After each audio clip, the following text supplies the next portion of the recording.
How do I make my family photos look good? Well, get ready, because in this video, we're gonna walk you through the steps to make those photos just pop and look stunning, and your friends go, wow, that's awesome photo. Show me how you did that. Get ready, let's get started. Hey there, memory makers. I'm Evan, and I've been a videographer and a photographer for many years, and I'm here to help you with your family photos and your family videos to help you capture, create, and share your memories. Let's first talk about composition and what composition really is. Composition is having all of the parts of your subject, your background, in a frame that is visually appealing on your photo or your video. A well-composed frame tells a visually compelling story. Now, let's explore some key composition techniques that will help elevate your family photos and videos to a whole new level. First technique coming up is rule of thirds. Is a fundamental element that splits your frame into 3x3 squares and has intersecting points. Guide your eyes, or the viewer's eyes, to those intersecting elements. The idea is to place your subject, your family member, in one of those intersecting lines where the eyes will be drawn to watch. Such as this photo of our niece when we were at the beach a few years ago, and we were having a lightsaber fight on the beach, and you can see that intersecting lines is right where her eyes are, and so it leads you to while she's holding that lightsaber. Rules of thirds can be also used by, if you look at this photo of my niece again, it's a filling. So the eye line here, but the whole photo is filled, so you're drawn into her eye. Another example of the rule of thirds is backed up where you can see a larger background, such as my niece again, on this statue or some type of art display of a rocking horse at this museum that we went to. You can see the entire scene in this photo, but the rules of thirds apply, leading you to the subject, which is the niece, on this big rocking horse. Technique number 2 would be leading lines. We talked about the rules of thirds just a second ago. Now we're going to also frame the subject with leading lines based upon things that are in the background or things that are in the foreground. You can see the shot here of us at the zoo where I set the camera down, and you can see down the handrail into my family looking into the animal exhibit at the zoo. In this photo of the family that hired me to come and take their photos, that I've framed them into, and using both technique number 1, rule of thirds, and technique number 2, which is leading lines, the mother and father are in the front with the rule of thirds right section intersecting with them, but then in the background the pathway is leading to the children, and the one, of course, is jumping up and down. So you've got the rule of thirds and the leading lines. Another example is I'm standing next to this wall, and I'm using the wall to lead your eyes to the subject, which is me, and then actually beyond me you can see the state capitol building. Using leading lines, draw attention, draw that visual look to the subject of your photos. Oh, this is what we're supposed to be looking at. Technique number 3 is framing. Door frames, you can use bushes, you can use fencing, you can use a lot of other elements that are in the environment to frame the picture. If you haven't picked up on making your photos stunning, the idea is to draw the eye to the subject of the photo.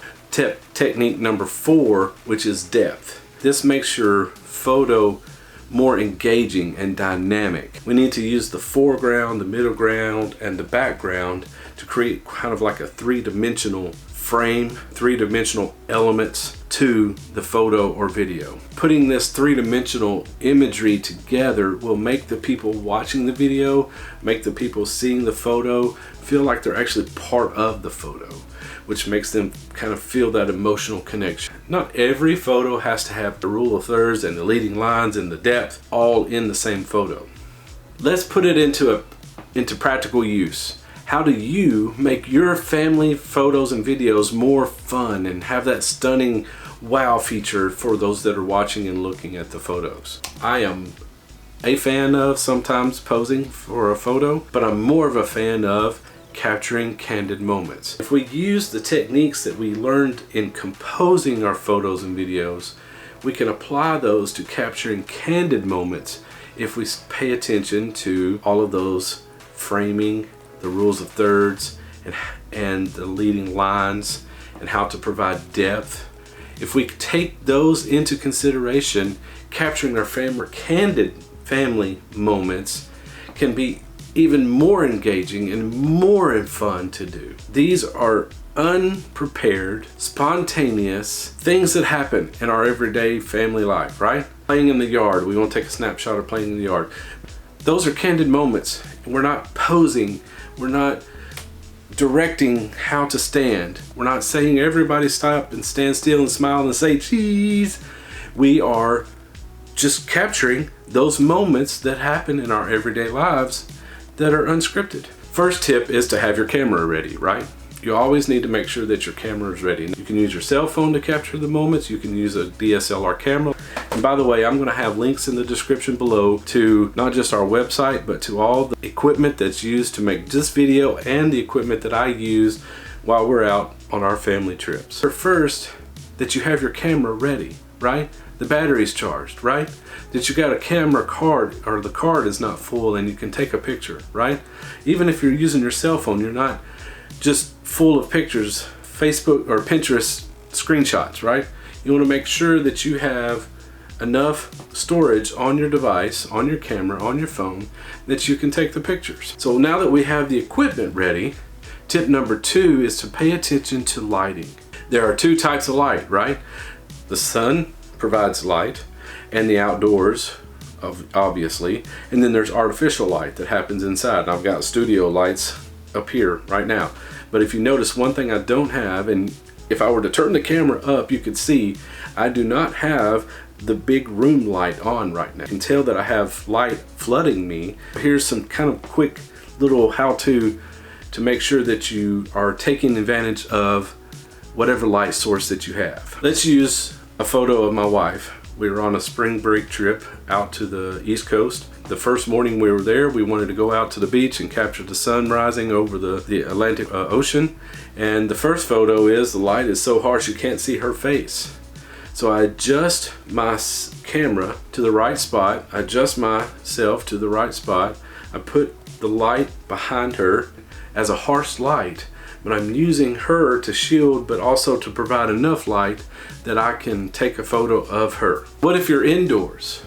You have a flash on your camera, but don't turn, if you're able to turn the flash on, if you're able to use the flash, make sure that you're diffusing it just a tad. Kleenex over the flash, that will diffuse the light. If you're able to direct the light to bounce and then reflect back onto the subject, your family, whoever that you're taking the photo of, that would be the best. If you're taking a picture with the flash directly, that's what you get. You get that, the flash is on.